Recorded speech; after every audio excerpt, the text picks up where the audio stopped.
إن الحمد لله نحمده ونستعينه ونستغفره ونؤمن به ونتوكل عليه ونعوذ بالله من شرور أنفسنا ومن سيئات أعمالنا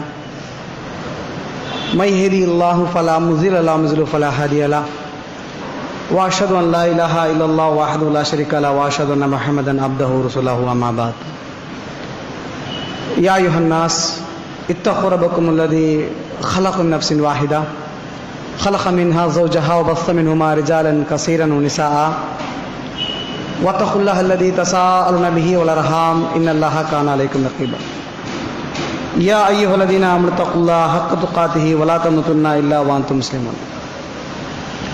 இந்த உலகத்தையும் அண்ட சராசரங்களையும் படைத்து வளர்த்து பரிபக்கப்படுத்தும் ஏக நாயகனான அல்லாஹ் ஒருவனுக்கு எல்லாம் புகழும்.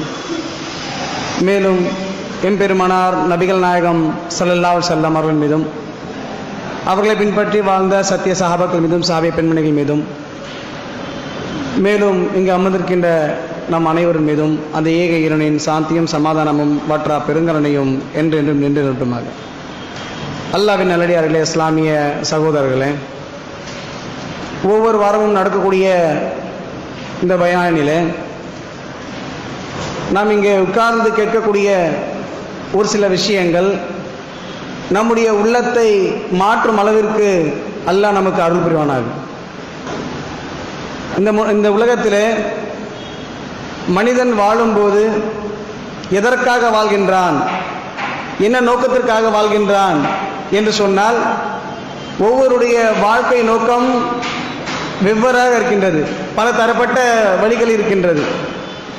ஆனால் ஒரு முஸ்லிமுடைய வாழ்க்கையின் நோக்கம் நாளை மறுமையில் நாம் வெற்றி பெற வேண்டும் என்ற நோக்கத்துடன் இந்த உலகத்திலே தன்னுடைய வாழ்க்கையை செம்மையாக செயல்படுத்துவான். அப்படிப்பட்ட ஒரு முயற்சிக்காகத்தான் நாம் இந்த உலகத்திலே வாழ்ந்து கொண்டிருக்கின்றோம். எப்படியாவது நாளைக்கு மறுமை நாளில் சொர்க்கம் பெற வேண்டும். அப்படிப்பட்ட சொர்க்கம் என்பது யாருக்கு பாக்கியம் என்பதை அதுவும் உணரணும். எல்லாருக்கும் அல்லாஹ் சொர்க்கத்தை கொடுத்துட மாட்டான் என்பது நல்லா உணர்ந்தக்கூடிய நாம், சொர்க்கம் என்பது அல்லாஹ் எல்லாருக்கும் கொடுத்துட மாட்டான், அப்ப யாருக்கு கொடுப்பான், இந்த சொர்க்கம் பெறுபவர்கள் யார் அப்படி என்று சொன்னால் அல்லாஹ் தன் திருமறையிலே சொல்லும் போது நாளை மறுமை நாளை யார் வெற்றி பெறுவாங்க அப்படின்னு சொன்னா, யௌம லா யன்ஃபஉ மாலுன் வலா பனூன இல்லா மன் அத்தால்லாஹு பிகல்பின் சலீம். அல்லாஹ்விடம் தூய உள்ளத்துடன் வருவதை தவிர செல்வமோ மக்களோ அந்நாளில் பயன் தராது. அருமையான ஒரு வசனம், உள்ளத்தை உருக்கக்கூடிய ஒரு வசனம். எதையெல்லாம் பயன் தராதாம், இந்த உலகத்தில் நாம எதையெல்லாம் தேடி போடுறோமோ, செல்வத்தை தேடி போடுறோமோ, மக்கள் செல்வம் சொல்லி தேடி போடுறோமோ, அது எல்லாம் பயன் தராது. நாளை மறுமை நாளில் யார் தூய உள்ளத்துடன் வருகின்றார்களோ அவர்கள் தான் நாளை மறுமை நாளில் வெற்றி பெற்றோர். அப்போ அல்லாஹ் இந்த உலகத்துல ஒரு அடியான் இடத்துல என்ன விரும்புகின்றான் அப்படின்னு சொன்னால் தூய உள்ளம், நல்ல உள்ளம். அப்ப இன்றைக்கு அந்த உள்ளத்தை பற்றி தான் ஒரு சில விஷயங்களை பற்றி நாம் அறிய இருக்கின்றோம். உள்ளம்னா என்னன்னு நிறைய பேர் உணராத இருக்கிறாங்க வாழ்க்கையில. அது என்ன அப்படின்னா கேட்பாங்க, ஆனா பேருக்கு சொல்லுவாங்க, மனசை தொட்டு பாரு, மனசாட்சி தொட்டு சொல்லு, மனசாட்சியோட பேசுறியா, யாருக்கு அவங்க யாரும் தீங்கி எடுத்துட்டா அவர் ரொம்ப கவலைக்குள்ளாயிட்டா அப்பதான் அவர் மனசை பத்தி பேசுவார். அதுக்கு வரைக்கும் அவர் மனசை பத்தி பேச மாட்டார். அவர் ரொம்ப அநீதிக்குள்ளாயிட்டாரோ அல்லது ஏதாவது ஒரு துன்பத்தில் விழுந்து விட்டாரோ அப்பதான் அவர் யோசிப்பாரு, மனசுன்னு ஒண்ணு இருக்கு தெரியுமா, மனசு வலிக்குது தெரியுமா, மனசுன்னா என்ன தெரியுமா அப்படின்னு சொல்லுவாங்க. அப்போ இந்த உள்ளம் என்பது அல்லாஹ் படைத்திருக்கின்றான். அந்த உள்ளத்தை பற்றி அல்லாஹ் குர்ஆனிலே பல விஷயங்கள் சொல்கின்றான். அல்லாஹ் சொல்லும் போது குர்ஆன்ல அல்லாஹ் சொல்றான், உள்ளத்தின் மீது நான் சத்தியம் செய்கிறேன், உள்ளத்தை நாம் தான் படைத்தோம், கண்களை படைத்தோம், செவிகளை படைத்தோம், மனிதனுடைய உள்ளத்தையும் நாம் தான் படைத்தோம். இன்னும் சொல்லிட்டு அல்லாஹ் தன் திருமறையில சொல்றான், மனிதனுக்கும் அவனுடைய உள்ளத்திற்கும் நடுவில் நான் இருக்கின்றேன். ஒரு மனுஷனுக்கும் அவனுடைய உள்ளத்திற்கும் நடுவில் நான் இருக்கின்றேன் என்று சொன்னால் அல்லாஹ் அந்த மனிதனையும் அந்த உள்ளத்தையும் பிரித்து காட்டுகின்றான். அப்படிப்பட்ட ஒரு மிகப்பெரிய ஒரு அமானிதத்தை அல்லாஹ் நமக்கு கொடுத்திருக்கின்றான். அப்ப இந்த உள்ளம் இன்றைக்கு நாம எப்படி பாதுகாக்கணும், எப்படி உறுதியான உள்ளத்தை நம்ம உள்ளத்துல வர வைக்கணும் என்பதை சிந்தித்து நம்முடைய வாழ்க்கையில் நாம் செயல்பட்டோம் என்று சொன்னால் இந்த உலகத்திலே பார்க்கக்கூடிய எப்படிப்பட்ட விஷயமாக இருந்தாலும் சரி, எப்படிப்பட்ட துன்பங்களாக இருந்தாலும் சரி, அதையெல்லாம் வென்றெடுத்து இந்த உலகத்திலே மரணிக்கும் போது நல்ல உள்ளத்துடன் முஸ்லிமாக மரணிப்போம். அப்போ அப்படி நம்ம எல்லாருக்கும் ஆசை இருக்கதானே செய்யுது. நாம சில நேரங்களில் தவறு செய்கிறோம், தவறு செஞ்சுட்டோமே, தவறா பார்த்துட்டோமே, தவறா கேட்டுட்டோமே, இது மாதிரியான விஷயங்கள் மனோவிச்சிக்கு நம்ம கட்டுப்பட்டோமே, நமக்கு இந்த மாதிரியெல்லாம் கட்டுப்படுத்தக்கூடிய ஒரு உள்ளம் இருந்திருக்க கூடாதா, நாம் இது மாதிரிலாம் இருந்தால் நல்லா இருக்குமே என்பதை நினைக்கக்கூடிய பல மக்கள் இந்த உலகத்தில் இருக்க தான் செய்கிறாங்க. நல்லவர்கள் இருக்க தான் செய்கிறாங்க. அல்லாஹ்விடத்தில் வருந்தக்கூடியவர்கள், பாவ மன்னிப்பு கேட்கக்கூடியவர்கள், கண்ணீர் சிந்தக்கூடியவர்கள் இந்த உலகத்தில் இன்னும் இருக்க தான் செய்கின்றார்கள். ஆனால் இன்னும் நாம் இதை பற்றி அதிகமாக தெரிந்து கொண்டு இந்த உலகத்திலே வாழும்போது இந்த உள்ளத்தை எப்படி பக்குவப்படுத்த வேண்டும், அழகான டெபினேஷன் நபிகள் நாயகம் ஸல்லல்லாஹு அலைஹி வஸல்லம் அவர்கள் இந்த உள்ளத்தை பற்றி அழகான ஒரு டெபினேஷன் சொல்றாங்க.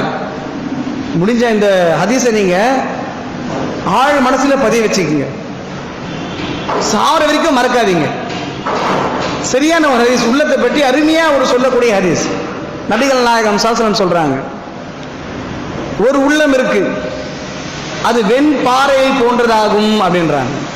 வெண்பாறை அப்படின்னு சொன்னா அதுதான் பர்ஃபெக்ட்.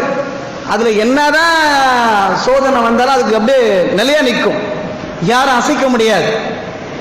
அது தவறுகளின் பக்கம் சாய்ந்திராது, பர்ஃபெக்டா இருக்கும். அது சரியான நல்ல உள்ளம், வெண்பாறையை போன்றது உள்ளம் அப்படின்னு சொல்றாங்க. இன்னொரு உள்ளத்தை பத்தி சொல்றாங்க, இந்த உள்ளம் தான் நமக்கு இருக்கக்கூடாது.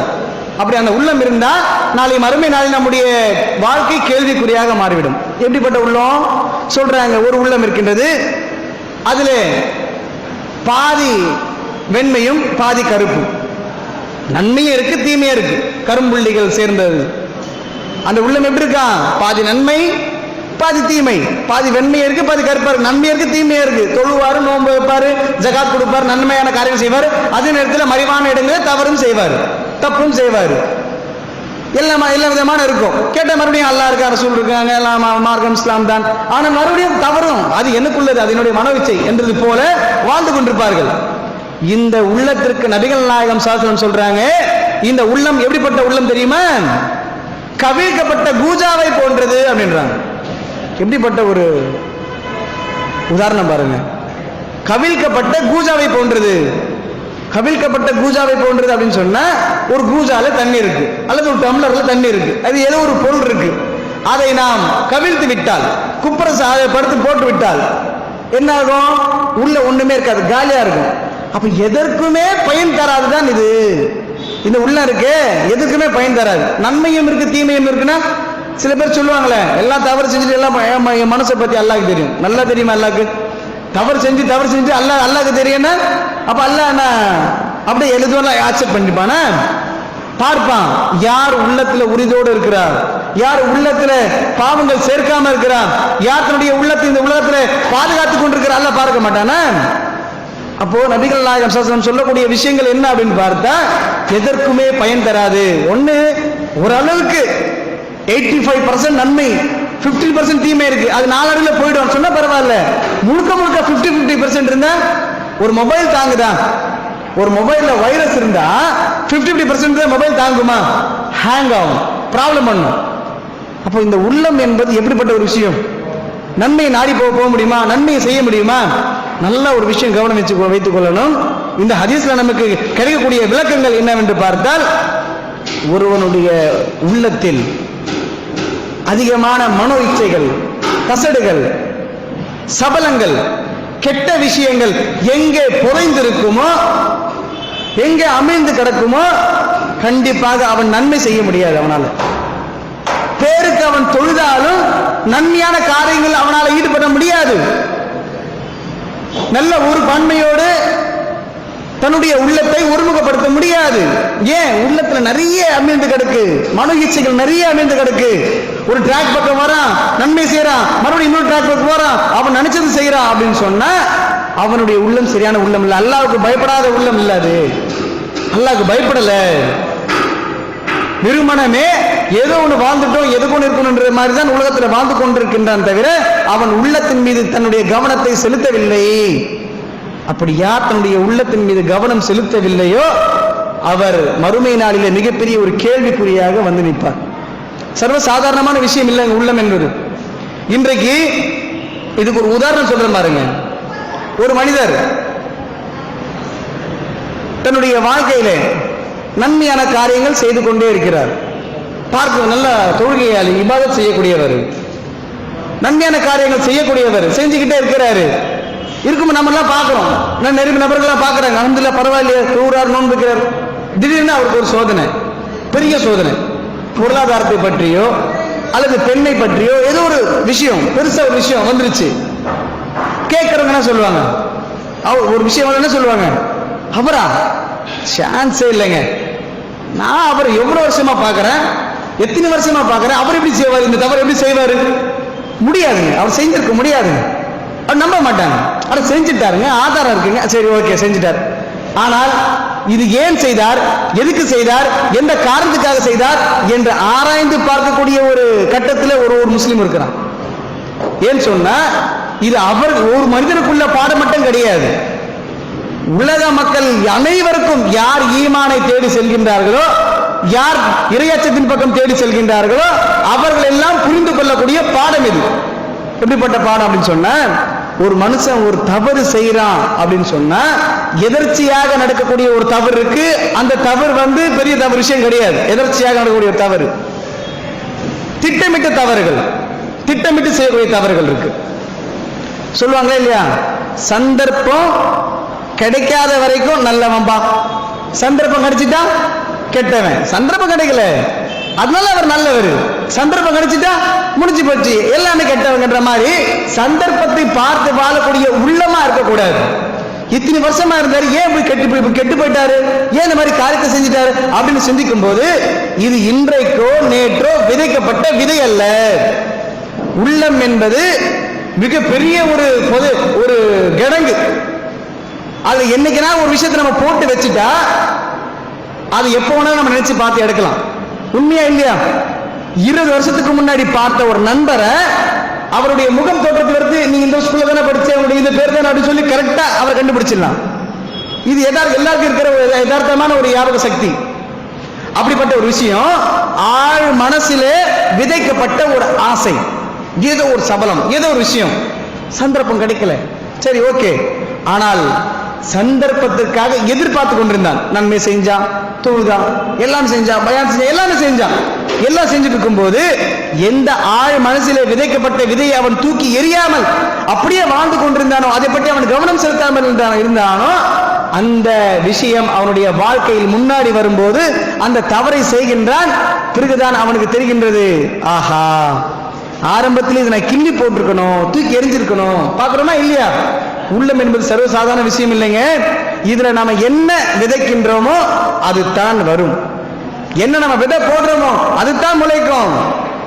சில விதைகள் ஆலமரமாகி நிற்கும், அது வரைக்கும் விடக்கூடாது. அது நம்ம ஆலமரமாகி நிற்கிற நிலையில வந்துச்சுன்னு சொன்னா நம்ம என்ன பண்ண முடியாது, அதை நம்ம கிள்ளி போட முடியாது, பெரிய சிரமத்துக்குள்ள ஆயிடும். முனையிலேயே நம்முடைய வாழ்க்கை இந்த உள்ளத்துல என்னென்ன இருக்கு அல்லாஹ்விடத்தில் போடக்கூடிய மக்களாக மாறணும்.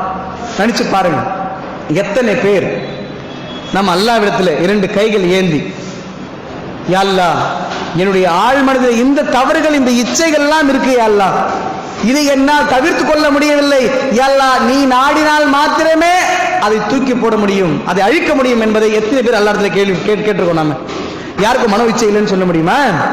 நாமெல்லாம் மலக்குன்னு சொல்ல முடியுமா? பேசக்கூடிய நானும் கேட்கக்கூடிய நீங்களும் நாங்கெல்லாம் மலக்குன்னு சொல்ல முடியுமா? இந்த உலகத்துல நாங்களாம் தூய்மையானவர்கள் சொல்ல முடியுமா?